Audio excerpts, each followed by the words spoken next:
Fade in. Cut to. Exterior.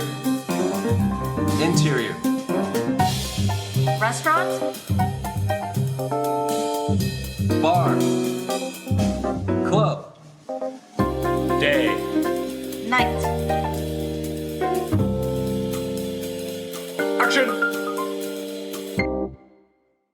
Good morning, everyone. That's right. Good morning. Even if you hear this podcast in the evening or in the afternoon, well, it's too bad because it's morning when we're recording this. It's about 5:36. We hear the lovely Los Angeles birds chirping.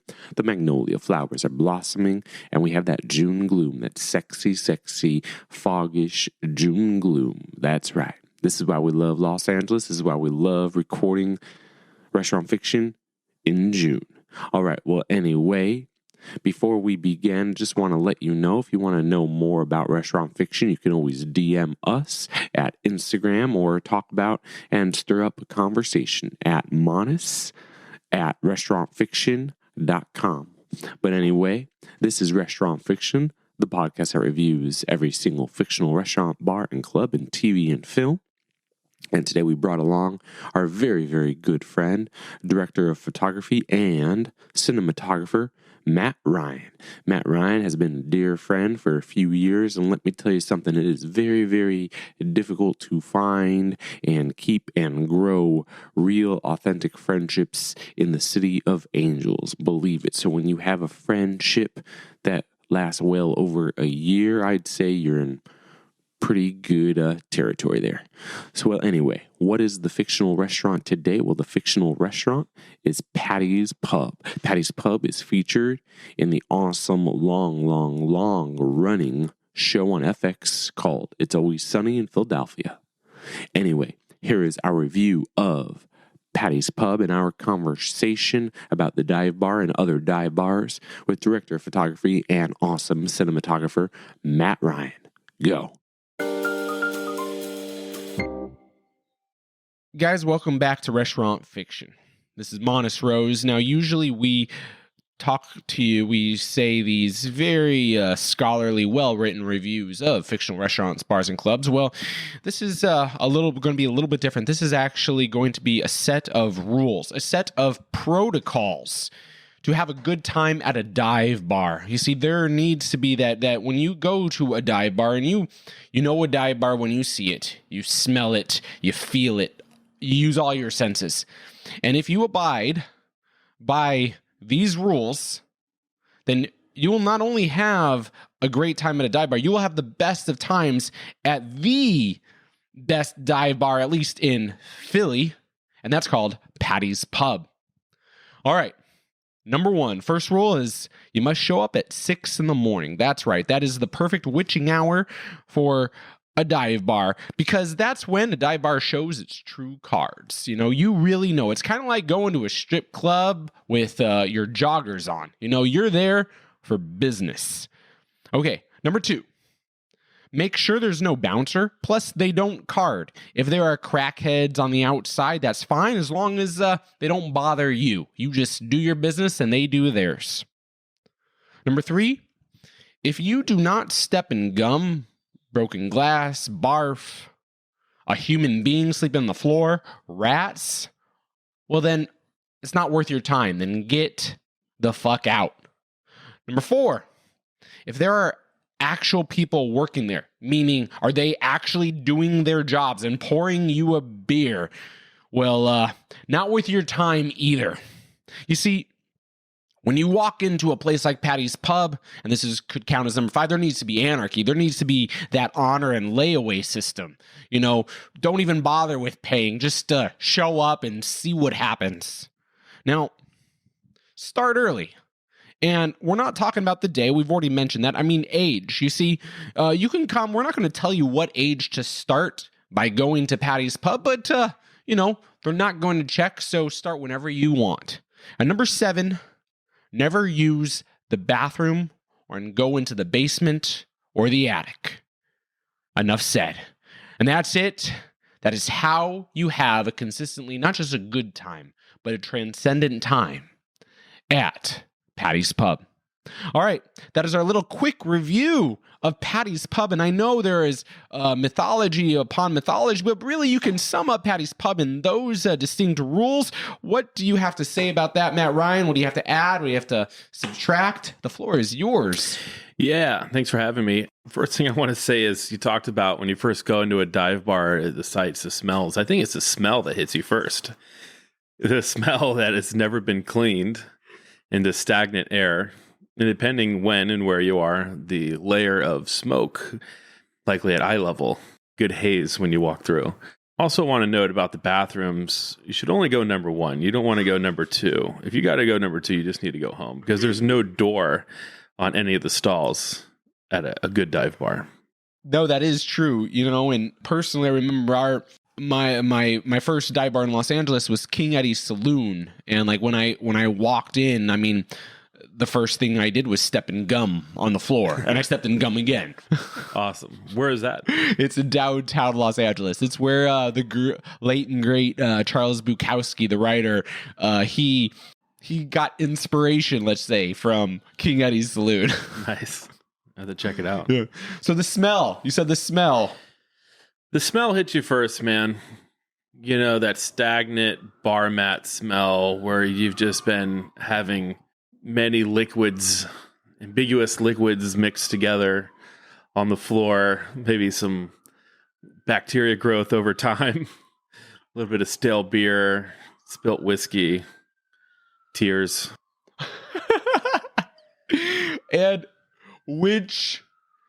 now bringing this to real, what is then the best and worst dive bar experience you ever had? So that experience where you got to smell the smell and you really smelled the smell.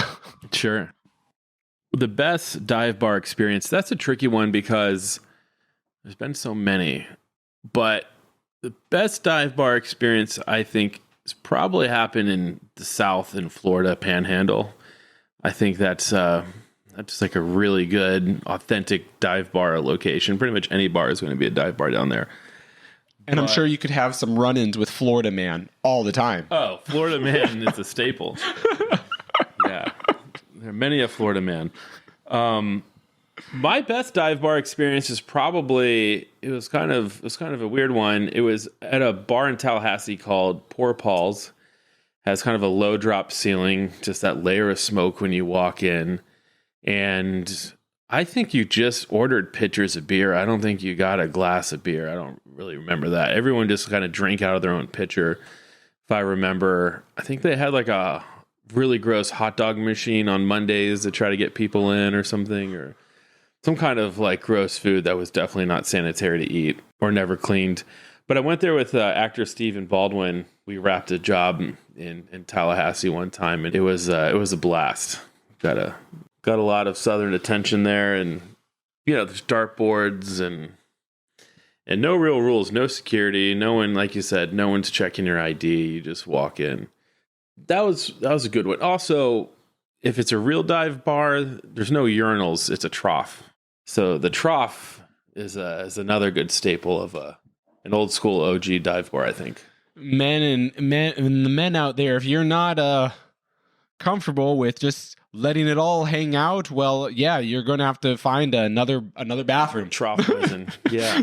So, yeah, that was a good experience. It's good friends, crew. We just finished a shoot in the setting of a good dive bar. But one of my favorite dive bars, if I can bring it to Los Angeles, is it's no longer open. It's a sad thing because in the city, I think there's a death of the dive bar, which I'm really missing. It was the Big Fish in Glendale. It was in the very industrial section on San Fernando, next to the train tracks, next to the junkyard, and the LA River. So you got all those smells combined, which is great. And it's one of those places that only has 2 beers on tap. It's Bud Heavy and Coors Light. So, and I remember I lived in Glendale, and I could walk down the street, lived just a few houses down. This long, gray-haired old guy was the bartender. And another thing with a good dive bar is you never know who works there or who is a patron, because they generally will will blur together. The guy that's sitting at the bar having a drink will walk behind the bar and pour you a beer. That's when you know you're in the proper establishment. First time at Big Fish, this is, I don't know if there is a worse experience, but this, the guy went in there with some friends. He just refused to acknowledge our presence or serve us, just ignored us. And I was like, hey man, and he would just ignore us. So I said, hey dude, I don't know why you're being a dick, but I live here and I'll never come back here again if you're going to be an asshole. And just talking to him like that got so much respect, and it completely flipped a switch. He's like, oh, okay. Yeah, no problem. What can I get for you guys? And I was just like, you just had to be like, one of the weirdos to fit in there, because if you're an outsider, then you just weren't accepted. That was almost like a rite of passage. It really was. Yeah. Wow. Yeah. Yeah, it was really weird. It wasn't that busy either. And only had like four friends with me. So he just didn't want to serve any young city slickers, I guess. Wow. Man. And then, yeah, and you called him out. You called his bluff. Yeah. And then at that moment, it was like, I respect you. Here's your beer. So from these two experiences, and plus all the other dive bar experiences you've had in your life, is Paddy's Pub real? Like, is that a true dive bar? From your own experience, does it feel like a dive bar? Is it a dive bar? Do they get it right? The creators and all of that? They definitely get it right. It's a little bit of a character on its own, but you always have those barflies. And I think Always Sunny has like some of the same reoccurring barflies. That's always been a goal of mine, is to be a regular barfly in a TV show. I think that'd be really fun. I can't commit that much time, but I'd love to day play as a barfly. But yeah, it's the texture in the walls, Philly, big sports town. So, you got the Eagles, and you got that texture, the eclectic decorations, I guess you call them, on the wall. There's not a ton of thought that went into it. And then it just stayed there collecting layers of dust over the years. Colors, just different sources of neon lights or whatever, kind of motivating that kind of gritty dive feel. I really like it. And the biggest thing about it is that it's a meeting spot for the friends to come together. Like in real life, it's where you need a good meeting spot that you don't have to prepare for, you don't have to be on. In a dive bar, come as you are and be yourself. So in a way, by having like a dive bar is one of the main sets of It's Always Sunny, it allows the characters to have this no fucks giving attitude, versus if you counted if It's Always Sunny was, say, the whole thing was set in a mansion, or which it would not be, but I'm just saying. Well, yeah, or if it's just an upscale restaurant or something, there's, anywhere you go, if it's nice, you got to put on a nice shirt and got to be presentable, but you literally can roll in like a hobo off the street and get served. No judgment.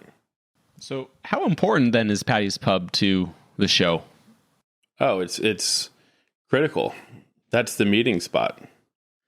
That's the reason everyone gets together. Obviously, Paddy's Pub, it's a comedy. And now from a cinematographer, because Matt, you were an amazing cinematographer. So from a cinematographer's point of view, what is the difference, I guess, shooting like a dive bar as like a comedy versus a drama? Like, what if, say, you were and walk me through the process.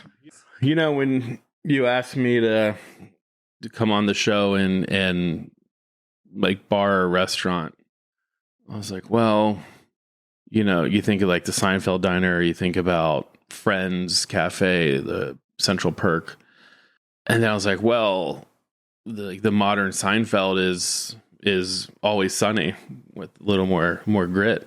And I was like, oh, this is a dive bar. I was thinking about the lighting in it. I was like, well, it works for a comedy, but in real life, it would be much grittier lighting wise. But they find a great balance of kind of like soft sources for the actors, but are still grounded in that world. So you still have like the red neon lights pushing through, or some moonlight or gritty street light coming through the front door, stuff like that. It's not clean light necessarily, but they have a really good balance of making it work in that world.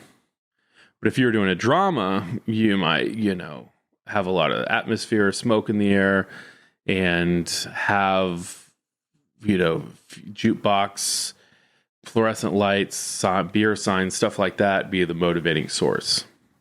And then for a drama, and then you just kind of augment it as needed. I've never been a big fan of the under bar light, though. The fluorescent light under a bar that's kind of blasting up at the bartender. Oh yeah, what kind of effect does that create?